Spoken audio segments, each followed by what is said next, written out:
What do you see? War? Shelling? Something unclear. In fact, what you see is global hunger. Did someone just say, "Oh, stop exaggerating. How could the war in Ukraine affect the whole world?"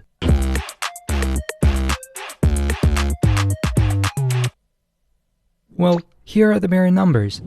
In 2021 and for many years before, Ukraine has been the second largest supplier of grains for the European Union. So if you ever heard of Ukraine described as the breadbasket of Europe, that is why.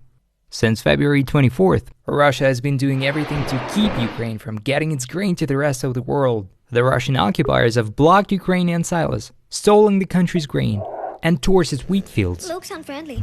Against all odds, Ukrainian farmers are trying to find ways to deliver their grains to the world by trucks, by trains, down the Danube River to finally reach other countries' ports on the Black Sea, Baltic Sea, and Adriatic Sea.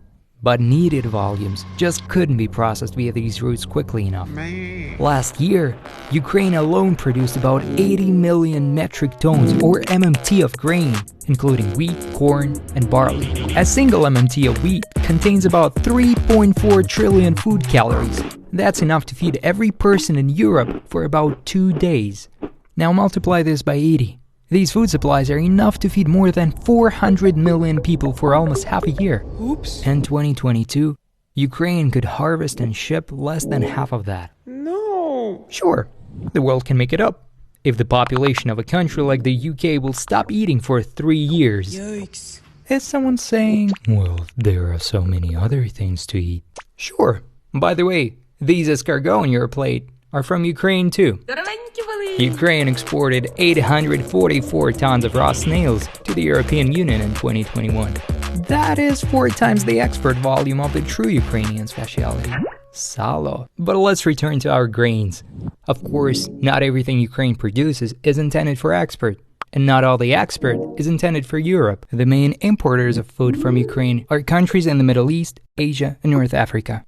This, according to United Nations Secretary General Antonio Guterres, means that Ukraine alone provides more than half of the World Food Programme's wheat supply. Their breadbasket is being bombed. Do you hear that too?